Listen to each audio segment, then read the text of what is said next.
Sariya bulon lajɛbagaw jamana kɔnɔ ni jamana kɔ kan an b'aw fo ka waleɲuman dɔn ko nin ye aw ka jɛmukan sariya bulon kuma selen Serifula Jabaramuso kan bi sariya bulon jɛmukan kɔnɔ an bɛna ɲɛsin min ma o de ye l'impôt kɔlɔsili ye n'o ye jateminɛw ye minnu bɛ siri impôt baara siraw la a bɛ waati jan bɔ min ye impôt cakɛlaw ye u nana nin kɛnɛ in kan walasa ka na an bɔ kunbana an ka hakɛ ni an jɔyɔrɔ minnu bɛ impôt ko la walasa an ka faso jamana ka taa ɲɛ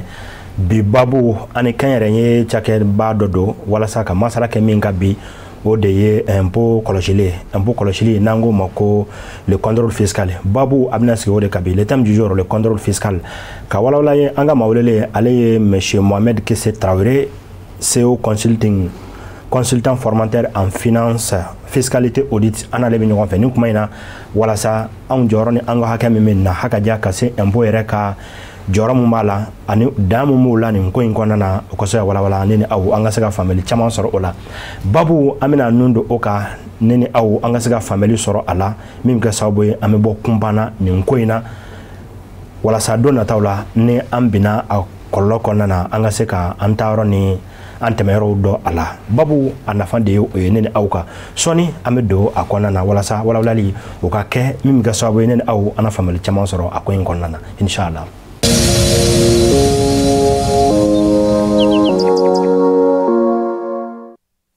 Monsieur Traoré an bɛ fo k'i waleɲuman dɔn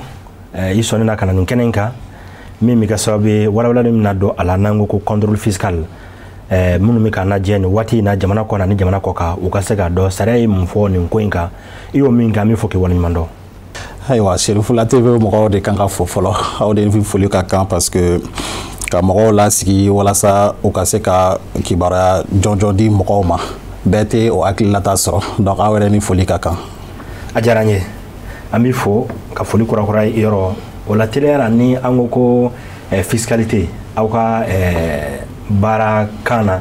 an b'a mɛn aw da kuma bɛɛ ko fiscalité ɲɛfɔli la mun bɛ se ka fɔ a la ni an bɛ se k'o faamuya bamanankan ɲuman na Tarawele.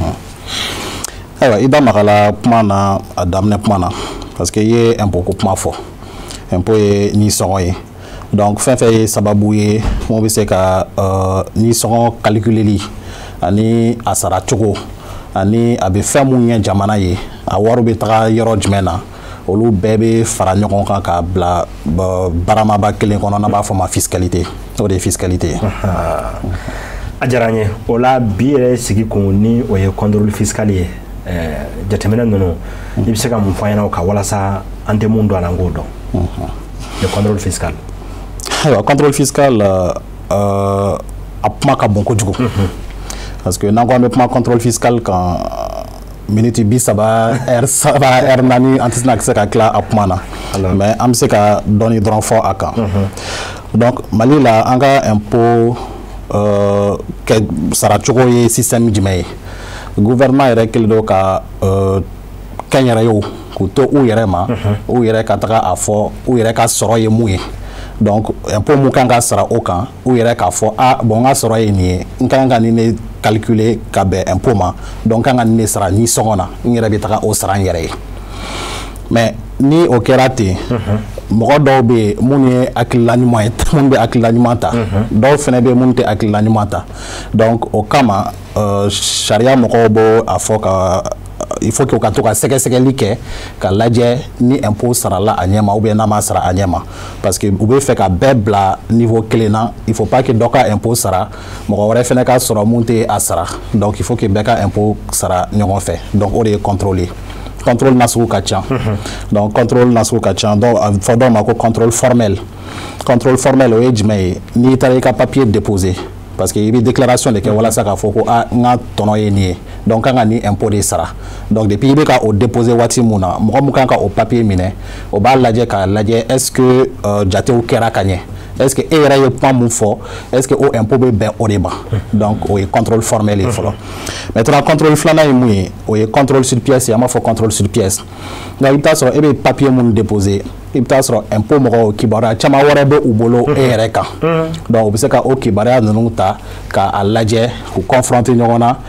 est ce que e ye kuma mun fɔ ani kibaruya minnu bɛ olu bolo e kan est ce que olu bɛ taa ni ɲɔgɔn ye wa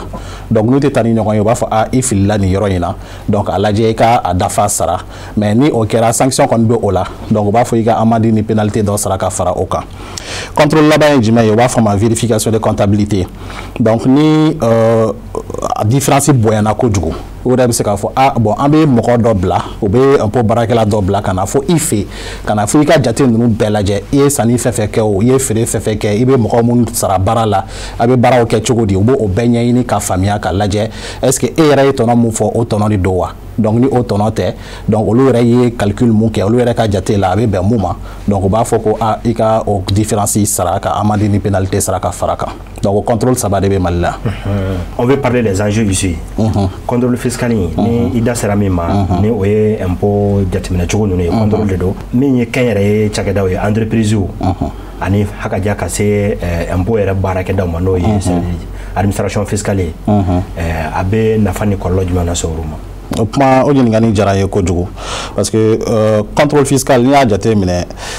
Mali sariya yɛrɛ la mɔgɔ caman bɛ minnu bɛ u ka impôt sara a ɲɛ ma mais caman fɛnɛ bɛ yen minnu tɛ a sara a ɲɛ ma bon minnu t'a sara a ɲɛ ma o kɔrɔ tɛ k'a fɔ fɛnɛ ko u y'a dabɔ a kama a bɛ se ka kɛ u ma dabɔ a kama mais fili y'u sɔrɔ donc o kama ni nin contrôle ninnu kɛra o bɛ kɛ sababu ye wari mun kan ka don faso kun n'a sɔrɔ o ma don o bɛ kɛ sababu ye ka o ladon bon n'i ye impôt mɔgɔw yɛrɛ ka sɔrɔw jate minɛ wari mun bɛ sara impôt yɛrɛ la n'i y'a sɔrɔ jate minɛ i b'a ye k'a fɔ contrôle bɛ wari mun ladon o nafa de ka bon kosɛbɛ ka tɛmɛ tɔw kan donc o b'a yira k'a fɔ contrôle nafaba bɛ jamana yɛrɛ kan bon maintenant an mun ye kɛnyɛrɛye mɔgɔw ye contrôle nafa bɛ an yɛrɛ fɛnɛ kan ka da mun kan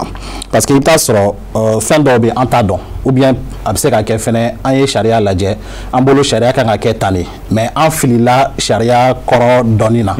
donc o la ni contrôle bɛ kɛ impôt mɔgɔw o tɛna bin mɔgɔ kan bi o tɛ se ka kɛ tuguni donc o bɛ na o b'a ɲɛfɔ e filila nin yɔrɔ in na bon ni filila kun jumɛn na e filila o b'o fɛnɛ ɲɛfɔ i ɲɛna ka da kan donc ni e filila siɲɛ kelen a fɔra k'e ka o différence sara a fɔra tuguni k'i ka amende ni pénalité sara a ka ca Ala fɛ e sɔrɔ man di o ɲɔgɔnna wɛrɛ la tuguni donc o bɛ kɛ sababu ye e yɛrɛ bɛ i ka baarakɛyɔrɔ cakɛda organiser ka ɲɛ walasa i kana na don o fili ninnu kɔnɔ tuguni. O kɔfɛ sisan min ye nin kun yɛrɛ ye fɛn jumɛn bɛ se k'a to contrôle fiscal ni o ye l'impôt sɛgɛsɛgɛli sira ninnu ye a ka se ka déclencher ka bila sen kan le motif a ka se ka déclencher a fɛn ka ca kojugu i bɛ taa sɔrɔ e de ka ɲi ka taga a fɔ impôt mɔgɔw ɲɛna i ka sɔrɔ ye mun ye i ye baara mun kɛ waati mun na donc date dɔ de dilen don don dɔw de dilen don i kan ka o kɛ don mun na bon ni e ma a kɛ o don na o bɛ se ka na ni bisigili ye i kan a bɛ se k'a fɔ est ce que nin bɛ fɛ k'a ka impôt sara a kɛcogo la bon o ye kelen ye filanan fɛnɛ n ye mun fɔ a bɛ se ka kɛ information wɛrɛ bɛ impôt mɔgɔw kan mɔgɔw bolo e kan donc i bɛ taa sɔrɔ e ye mun déclaré ni e ko ko e ye sanni kɛ e ka ɲinan sanni bɛnna e ka nin kalo sanni bɛnna $2,000,000 ma misalika la bon impôt mɔgɔw dun b'a dɔn k'a fɔ entreprise wɛrɛ y'a fɔ k'a fɔ ko olu ye feere kɛ e ma o feere bɛnna $500,000 ma e dun ko k'e ka feere e ka sanni bɛnna $2,000,000 ma yɔrɔ o tɛ taa ni ɲɔgɔn ye donc du fait que kelen tɛ o bɛ se ka kɛ sababu ye impôt mɔgɔw bɛ se k'a fɔ a y'a jɔ an bɛ cakɛda mɔgɔw in wele ka ɲininka a ko kɛra cogo di yali jɔn de filila u fila la o ye filanan ye bon sabanan fɛnɛ bɛ se ka kɛ mun ye a bɛ se ka kɛ yɛrɛ o fɛn fosi yɛrɛ t'a la mais o yɛrɛ bɛ se ka wuli u yɛrɛ ma ka lajɛ ka to ka contrôle dɔw kɛ mɔgɔ damadɔni kan olu bɛɛ bɛ se ka kɛ a la. donc nin bɛɛ bɛ se ka na ni a ko kɛcogo ye donc ni misali la ni bɔ kɛra kalama e taara fɔ ko nin kalo kɔnɔ e ka sanni saraw bɛnna $2,000,000 ma ni jateminɛ nana bɔ a kan k'a fɔ cɛ yɛrɛ la e ma tilen fiyewu ko in fɛ e ye $5,000,000 baara de kɛ mais e ko $2,000,000 donc ɲanginiw bɛ bɔ o kɔnɔna na fana ɲangini bɛ bɔ o kɔnɔna na parce que o b'a yira k'a fɔ ko e jɛlen tɛ bon n'i y'a ye a bɛ se ka hakilinata min bɛ se ka taga a la a bɛ se ka kɛ information impôt mɔgɔw information sɔrɔ k'a fɔ e ye million sanni de kɛ e ma million 2 sanni kɛ million 3 in o sanni mun kɛra o taara yɔrɔ jumɛn na donc o b'a yira k'a fɔ hali n'a sɔrɔ o tɛ tiɲɛ ye mais olu kɔni bɛ se ka bila u kunna parce que sariya yɛrɛ de b'o o fɔ n'i y'a ye e y'a dogo c'est que e y'a san ka tila k'a feere donc ni e y'a feere e dun tɛ se k'a feere k'a sɔrɔ i ma tɔnɔ dɔ k'a kan bon o tɔnɔ ye mun ye comme e yɛrɛ ma se k'o tɔnɔ fɔ ni sɛbɛn dɔ b'u bolo mun bɛ se k'a yira k'a fɔ e yɛrɛ ka tɔnɔ ye mun ye o bɛ se ka o ta k'o appliquer a kan bon n'a sɔrɔ o sɛbɛn tɛ olu bolo olu yɛrɛ bɛ jateminɛ kɛ sisan i kɛrɛfɛ ɲɔgɔn ninnu mɔgɔ wɛrɛ minnu bɛ i concurrent minnu bɛ a ɲɔgɔnna wɛrɛw kɛ olu bɛ se ka tɔnɔ joli de appliquer a kan donc u bɛ o tɔnɔ kelen ta ka o appliquer e kan maintenant ni o kɛra sisan u b'a fɔ ma ko impôt sur les bénéfices donc i kan ka impôt mun yɛrɛ sara tɔnɔ na i bɛ o impôt sara du fait que e m'a sara joona i bɛ pénalité sara donc o pénalité bɛ se ka taga fo kɛmɛ sara o kɛmɛ sara o bɛ se ka taga dɔrɔmɛ 25 la bon o dun ta bannen o b'a yira fɛnɛ k'a fɔ du fait que e y'a dogo donc comme i y'a dogo o kɔrɔ ko i ye wari in ta entreprise kɔnɔna na ka o wari di i yɛrɛ ma bon entreprise ka wari ni i yɛrɛ ka wari tɛ kelen ye cogo de ta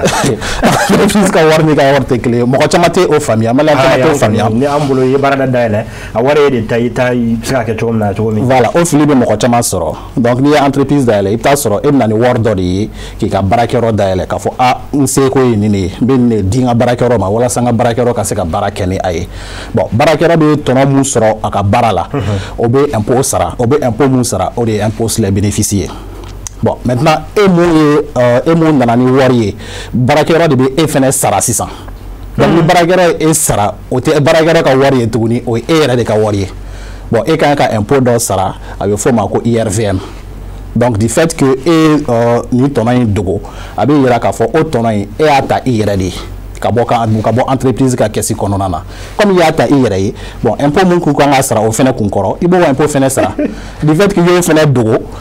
o sigiɲɔgɔnma 100 o 100 i b'o sigiɲɔgɔnma 1 wɛrɛ sara tuguni ka fara kan donc i bɛ taa sɔrɔ du fait que e ye montant fitinin dɔ dogo o bɛ kɛ sababu ye ka e yɛrɛ bila ka impôt caman sara i yɛrɛ kuma ye ka mun sara nin bɛɛ bɛ se ka bɔ a kɔnɔna na nin bɛɛ bɛ se ka bɔ a kɔnɔna na a mana kɛ ala k'an kɛ maa kelen lajɛli ye walasa k'a sara nin kana na se ka bɔ ko in kɔnɔna na mais n'an ye jateminɛ kɛ sisan nɔ contrôle fiscal i da sera a ma min ye impôt sɛgɛsɛgɛli kɛ siraw ye disɔngɔ an bɛ a faamu o cogo la an ka togoda ninnu na jango kɔlɔnba an b'a fɔ ko disɔngɔ ni min ko ko impôt anw tɛ o dɔn kosɛbɛ ten ɔ conséquence jumɛnw bɛ na contrôle in yɛrɛ senfɛ n'o ye kɔlɔlɔ siraw ye la conséquence alors ni conséquence dɔ fɔ sisan conséquence nasugu ka ca tubabukan na an b'a fɔ ma sanction bon sanction bɛ se ka kɛ nasugu 2 ou bien nasugu 3 ye sanction fɔlɔ ye jumɛn ye an b'a fɔ ma sanction fiscale sanction fiscale o ye ka amende de bin i kan donc amende bɛ bin i kan e m'a sara bon i bɛ a sara en même temps i bɛ tila ka dɔ wɛrɛ sara ka fara kan o sanction bɛ yen intérêt de retard fɛnɛ bɛ yen du fait que i ma a sara joona i ma sara a sara waati la donc e ye temps mun kɛ n'a sɔrɔ banque kun don sisan i bɛ intérêt dɔ sara donc o intérêt in fɛnɛ i bɛ o fɛnɛ sara ka fara a kan bon sanction wɛrɛ fɛnɛ bɛ yen u b'a fɔ ma ko sanction pénale sanction pénale ni e y'i ban yɛrɛ impôt sarali ma ou bien ni ye mɔgɔ wɛrɛ su ka a bɛɛ ka kɛ jɛkulu ye aw jɛkulu bɛɛ ka a ban impôt sarali ma o bɛ se ka kɛ sababu ye fo kasolataga yɛrɛ bɛ bɔ o la malheureusement olu kɔni ye sanction ye olu ye sanction ye olu ye conséquences dɔw ye l'impôt yɛrɛ sarali gansan kɔnɔ la banni y'a ma a bɛ se ka maa se kasoladon ma awɔ a bɛ se ka maa lase kasoladon ma parce que n'an ye jateminɛ kɛ n'i ye jateminɛ kɛ i bɛ taa sɔrɔ impôt wari de bɛ kɛ ka fɛn caman kɛ o an bɛ don o don an bɛ en plein don o don an bɛ fɛn dɔ fɔ an b'a fɔ sariya gouvernement tɛ ka baara dɔw kɛ mais gouvernement ka baara ye jumɛn ye gouvernement ka baara ye ka école la fonctionner gouvernement ka baara ye ka dɔgɔtɔrɔsow dayɛlɛ gouvernement ka baara ye ka mɔgɔ minnu ye baara kɛ gouvernement na ka olu sara mais olu bɛ sara cogo di olu bɛ sara ni nisɔngɔ de ye bon ni n'a fɔra ko mɔgɔ dɔw bɛ ka o nisɔngɔ sara dɔw fɛnɛ bannen don ka a sara yɔrɔ o tɛ se ka kɛ kelen ye bɛɛ ka égalité bɛɛ tɛ se ka kɛ bɛɛ ka ɲinita tɛ se ka kɛ kelen ye donc walasa et pourtant gouvernement ka baara ye ka bɛɛ bila niveau kelen de la donc mun ka ɲi ka sara bɛɛ ka sara donc kisi kana bɔ si la fantan ko t'a la fama ko t'a la a bɛɛ n'a ta bɛnnen don gouvernement bolo ka ban donc bɛɛ k'i ka impôt sara ɲɛ ma maintenant ni ma asara olu kan ka tɛmɛ sira mun fɛ mun bɛ se ka kɛ sababu ye ka e bila ka sara u bɛ tɛmɛ o sira fɛ o sira de bɛ se ka kɛ ala bɛ kɛ impôt yɛrɛ ye wajibi ye impôt yɛrɛ ye wajibi ye c'est pas parce que a ka di ye ko i tɛ impôt sara non ou bien k'a fɔ ko i ye impôt sara bi sini gɛlɛya nana i kan e bɛ taga ko impôt mɔgɔw ka o wari lasegin i ma o tɛ o t'a la n'i ye impôt sara a sarala o y'a bannen n'i y'a sara fɛnɛ i kan ka sara diyagoya don n'i m'a sara fɛnɛ fɛn mun kan ka kɛ walasa i ka se ka sara impôt mɔgɔw b'o baara kɛ walasa i ka se ka sara sara yɛrɛ de nin fana nin fɔ sara yɛrɛ de y'o nin fɔ o sara in sɛbɛnnen don code général des impôts kɔnɔ a sɛbɛnnen don livre de procédure fiscale kɔnɔ o kɔnɔna na sisan maa minnu ye kɛnyɛrɛye cakɛdatigiw ye n'an ko entreprise walasa nin bɛɛ lajɛlen dɔnnen kɔ walima minnu bɛna u ta sigi sen kan waati nataw la walasa k'i labɛn k'i kɔ kosɛbɛ ka nin contrôle in kɔnɔ n'o ye jateminɛ ninnu ye i bɛ se ka mun ni mun kɛ i yɛrɛ ka cakɛda tɔgɔ la préparer son entreprise o ɲininkali diyara n ye kojugu parce que fili bɛ kɛnyɛrɛyew caman sɔrɔ o fili ye jumɛn ye e yɛrɛ ye da maga la kuma dɔ la sisan mɔgɔw bɛ na k'a fɔ ko ne ka entreprise in yɛrɛ de ta ye donc fɛn mun ka di n ye n b'o de kɛ bon n'i yɛrɛ y'a jate minɛ tubabu jamana ninnu na hali n'i ka entreprise dayɛlɛ fɛn min ka di i tɛ k'i ka entreprise la o i tɛ se k'o kɛ parce que entreprise n'i y'a ma ɲɛ i y'a dayɛlɛ ka ban kɔni faso jɛ de don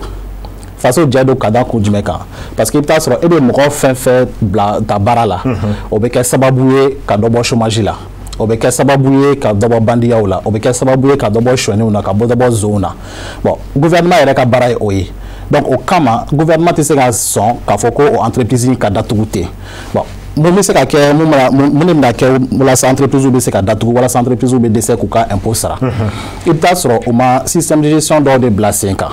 bon parce que normalement e bɛ dɔrɔmɛ kelen mun don i ka entreprise la o bɛɛ kan ka sɛbɛn o bɛɛ sere kan ka ye o bɛɛ papier kan ka ye o bɛɛ sɛbɛn kan ka ye i ye dépense fɛn fɛn kɛ o bɛɛ sɛbɛn kan ka ye i ye feere fɛn fɛn kɛ o bɛɛ sɛbɛn kan ka ye o sɛbɛn ninnu de bɛ ta ka fara ɲɔgɔn kan walasa ka se k'i ka jate kɛ bon ni jate kɛra sisan impôt ninnu bɛ calculer jate ninnu de kan bon e yɛrɛ fɛnɛ bolo parce que o de bɛ kɛ sababu ye k'a lajɛ yali e yɛrɛ bɛ ka i ka entreprise mara cogo min na e ka entreprise kan ka mara ten wa donc n'i y'a jate minɛ o yɛrɛ bɛ kɛ sababu ye ka e yɛrɛ fɛnɛ ka entreprise mara améliorer mais an ma min faamu halisa a ka d'an ye an ka segin o kan o yɔrɔnin o bɛ an nafa kosɛbɛ o de ye ko n'i ka entreprise ka cakɛda dayɛlɛ donc e yɛrɛ sago t'a la a ka di ye cogo min na k'a kɛ ten a musaka ko wari mana sɔrɔ la ne bolo ni min sɔrɔla la i bɛ se k'o dun yɛrɛ ni fɛn o fɛn sɔrɔla i bɛ se k'o dun parce que e t'a dɔn mais ne ko ko o tɛ se ka kɛ o cogo la o kɔni y'an gan kamana la dɔɔnin ayiwa o tɛ se ka kɛ o cogo la ka da ko jumɛn kan mais n'a y'a sɔrɔ e yɛrɛ i ni mɔgɔ jɛlen tɛ ka entreprise par exemple a bila sen kan e de y'a bɔ hali n'a sɔrɔ i bɛ den dɔ fara ɲɔgɔn kan mais musaka bɛɛ bɔra e kunna ka entreprise fɛn o fɛn ye kan ka don a la o bɛɛ lajɛlen kɛ mais ne bolo la fɛn o fɛn mana sɔrɔ a la e kɔni i b'o de dun sa ayi i tɛ se ka dun ten fɛn mana sɔrɔ la i tɛ se ka dun ten dun cogo de b'a la i t'a dɔn mais dun cogo de b'a la parce que n'i yɛrɛ ka entreprise dayɛlɛ i bɛ jate mɔgɔ nasugu fila de ye fɔlɔ yali ɲininkali dɔ de bɛ kɛ yali e yɛrɛ de bɛ na i ka entreprise mara wa parce que n bɛ se ka na ni wari ye walasa entreprise ka se ka dayɛlɛ baara ka se ka k'a kɔnɔ mais ne yɛrɛ t'a mara o a bɛ se ka kɛ n bɛ mɔgɔ dɔ sara mun bɛna entreprise mara donc o ye ɲininkali fɔlɔ ye maintenant ni ne b'a mara ne bɛ marali mun kɛ ne kan ka sara parce que ne kun ye mɔgɔ wɛrɛ ta ka entreprise gérer n kun bɛ o sara de di o tigi ma donc o sara kan ka di ne ma sisan parce que ne yɛrɛ de bɛ ka a gérer sisan bon ni ne yɛrɛ bɛ n yɛrɛ sara normalement impôt wɛrɛw fɛnɛ bɛ mun kan ka sara o fɛnɛ kan donc n'a bɛ fɔ impôt dɔw bɛ sara kan o impôt ninnu kan ka sara o ye fɔlɔ ye filanan fɛnɛ du fait que ne de nana ni wari ye ka di entreprise ma walasa entreprise ka baara kɛ ne tɛ se ka na wari bɔ entreprise kɔnɔ ten o tɛ se ka kɛ n bɛ san laban de kɔnɔ ni san laban sera sisan jate de bɛ kɛ ka lajɛ entreprise yɛrɛ ka tɔnɔ ye jumɛn ye ni o tɔnɔ dɔnna sisan ɲininkali bɛna kɛ sisan comme e yɛrɛ de kelen ta ye e yɛrɛ de kelen ta e yɛrɛ de bɛ na ni wari ye sisan en ce moment i bɛ se ka décider i bɛna mun de kɛ o wari la yali est-ce que il faut que o wari ka di e yɛrɛ de ma wa est-ce que i bɛ fɛ ka o wari ta e yɛrɛ ye ou bien yali i bɛ fɛ ka o wari don entreprise kɔnɔna na tuguni walasa ka se ka baara wɛrɛw kɛ bon i bɛ na o wari min bɔ entreprise kunna o wari man se ka man ka kɛ sababu ye fo ka entreprise yɛrɛ bila dingɛ dɔ kɔnɔ donc a bɛ fɔ de ma acte normal de gestion bon ni o kan ka kɛ sababu ye ka entreprise bila dingɛ kɔnɔ o b'a yira k'a fɔ e y'a dabɔ kama k'i ka entreprise dafiri donc o yɛrɛ la i nɔ bɛ se ka minɛ tuguni i yɛrɛ ka cakɛda nɔfɛ i yɛrɛ ka cakɛda nɔfɛ o mana kɛ ala k'an kɛ ɲumankɛlaw ye a ko kɔnɔna na ami ni an tora babu kelen sen kan est ce que an bɛ k'an da don min na nin min ye contrôle fiscal ye n'a ko ko impôt sɛgɛsɛgɛ siraw est ce que maa bɛ se ka fɛɛrɛ kɛ ka i dogo walasa a kana kɛ wa walima ka fɛn dɔ dabiri k'i kisi a ma walasa contrôle yɛrɛ kana na se ka kɛ se ma fiyewu fiyewu ayi mɔgɔ o mɔgɔ b'o fɔ a tigi tɛ tiɲɛ fɔ i ɲɛna contrôle kɔni a kɛra cogo mɔgɔ si tɛ se ka kisi ka bɔ contrôle ma mɔgɔ si tɛ se ka kisi a bɛ se ka kɛ n'i ye baara ɲumanw kɛ a bɛ se ka kɛ mɔgɔw ɲɛ tɛ se ka don i la ten fɔlɔ mais k'a fɔ ko i kisira ka bɔ contrôle yɛrɛ ma ayi a bɛ se ka kɛ hali ma fosi kɛ impôt mɔgɔw bɛ se ka na o contrôler o bɛ se ka kɛ o c'est du fait que e yɛrɛ de bɛna taga i ka impôt k'a fɔ ko e yɛrɛ de ka tɔnɔ ye nin ye mun de b'a yira k'a fɔ ko i ka tɔnɔ don hali n'a sɔrɔ sɛbɛn fosi tɛ an bolo sisan a kan mun de b'a yira k'a fɔ k'i ka tɔnɔ don mun de b'a yira k'a fɔ ko e bɛ ka tiɲɛ fɔ donc o kama contrôle sɛgɛsɛgɛliw bɛ se ka kɛ waati bɛɛ la sɛgɛsɛgɛli bɛ se ka kɛ waati bɛɛ la c'est pas parce que n'a sɔrɔ i kan ka mun déclarer i ye o déclaration kɛ a waati la o bɛ se ka kɛ sababu ye mɔgɔw ɲɛ bɛ se ka maloya i ma dɔɔni n'a sɔrɔ information wɛrɛ minnu bɛ impôt mɔgɔw bolo information bɛɛ y'a yira e yɛrɛ ye o kelen de fɔ impôt mɔgɔw ɲɛna o bɛ se ka kɛ sababu ye mɔgɔw ɲɛ bɛ se ka malo i ma dɔɔni mais k'a fɔ ko k'i kisi yɛrɛ ka bɔ contrôle ma ayi mɔgɔ si tɛ kisi ka bɔ contrôle ma contrôle bɛ se ka kɛ waati bɛɛ la mais ni contrôle n'a bɛ kɛ a bɛ sugu da i la walima a bɛ cun maa kan de contrôle a na sugu ka ca n y'a fɔ cogo min na ni contrôle formel don sisan i yɛrɛ de bɛ taga i b'i ka déclaration kɛ u b'i ka déclaration ta k'a lajɛ ni mun ka ɲi ni mun ma ɲi u b'o f'i ɲɛna mais olu yamaruyalen tɛ k'a changer olu t'a modifier place la o kɔni b'a f'i ɲɛna e ko k'i ka feere ye nin ye wa n'i ka feere ye nin ye nin TVA in de kan ka sara ou bien soit i ka feere ma ou bien i ye TVA mun déclarer o ma ɲi donc i yɛrɛ k'a lajɛ mun don o ye contrôle formel ye bon maintenant contrôle sur pièce diyagoya tɛ o ka suda i la diyagoya tɛ o ka suda la information mun bɛ yan pour mɔgɔw bolo u bɛ se ka o information ninnu ta n'u y'a ye k'a fɔ ko fɛn dɔw bɛ yen mun man ɲi a bɛ se ka kɛ u bɛ se ka lettre dɔ ci papier dɔ di i ma walasa i ka se k'i yɛrɛ ɲɛfɔ n'a sɔrɔ olu yɛrɛ bolo a jɛlen tɛ fɔlɔ donc i ka se k'i yɛrɛ ɲɛfɔ o la bon n'i ye ɲɛfɔli mun di u ma n'a sɔrɔ o ɲɛfɔli tɛ tɛmɛ Jimi sira fɛ u b'a fɔ ayi o tɛ tiɲɛ donc i kan ka nin de sara sisan n'a sɔrɔ a bɛ tɛmɛ Jimi sira fɛ u b'i ka sariyaw fɔ i ɲɛna i kan ka mun kɛ bon maintenant vérification de comptabilité an ko o ye contrôle sabanan ye o kɔni o tɛ se ka kɛ k'a sɔrɔ o ma suda i la o kɔni bɛ fɔ i ɲɛna a bɛ fɔ i ɲɛna papier bɛ bila ka taga d'i ma k'a fɔ ni impôt mɔgɔ minnu bɛ taga a baara la o tɔgɔ bɛ fɔ a bɛ san hakɛya mun concerné o san hakɛya fana bɛ fɔ a bɛ impôt mun concerné o impôt hakɛyaw fana bɛ fiyɛ baara bɛ daminɛ don min na o fana bɛ fɔ i ɲɛna wa baara kan ka kɛ ka bɛn waati mun ma fana sariya fana ye o délimité. An ye nin faamu mais an tora ka ni jamukan labɛn maa dɔw y'u ka ɲininkali komi an bɛ an ka WhatsApp numéro di min bɛ kɛ sababu ye maaw b'a fɛ ka minnu dɔn a la aw ma jɔlen mun bɛna a ɲɛkɔrɔ a bɛ kɛ sababu ye aw bɛ maaw bɔ fili kɔnɔ ka sira jɛlen yira maaw la dɔw y'a jira k'a fɔ ko impôt ko la togodaw la k'i b'a sɔrɔ dɔw tɛ l'impôt sara par exemple ni formation dɔw bɛna kɛ k'u bɛ a fɔ k'a gɛlɛya i kan ka ni wari in i b'o surafɛn di walasa marché ka d'i ma ko e maa min mana i bɔ o ma ko minnu tɛ impôt sara fiyewu fiyewu la ceux qui évoluent dans l'informel k'u bɛna d'olu ma ko yala sariya bɛ mun fɔ o kan impôt nasira ninnu na mɔgɔ min impôt sara ni mɔgɔ min tɛ impôt sara marché dili olu ma bon marché tɛ se ka d'i ma k'a sɔrɔ i tɛ impôt sara sariya la o parce que n'i bɛ impôt sara sariya la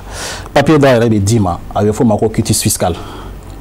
quitus fiscal in de b'a yira k'a fɔ impôt ka juru fosi tɛ e la e bɛ impôt sara a ɲɛ ma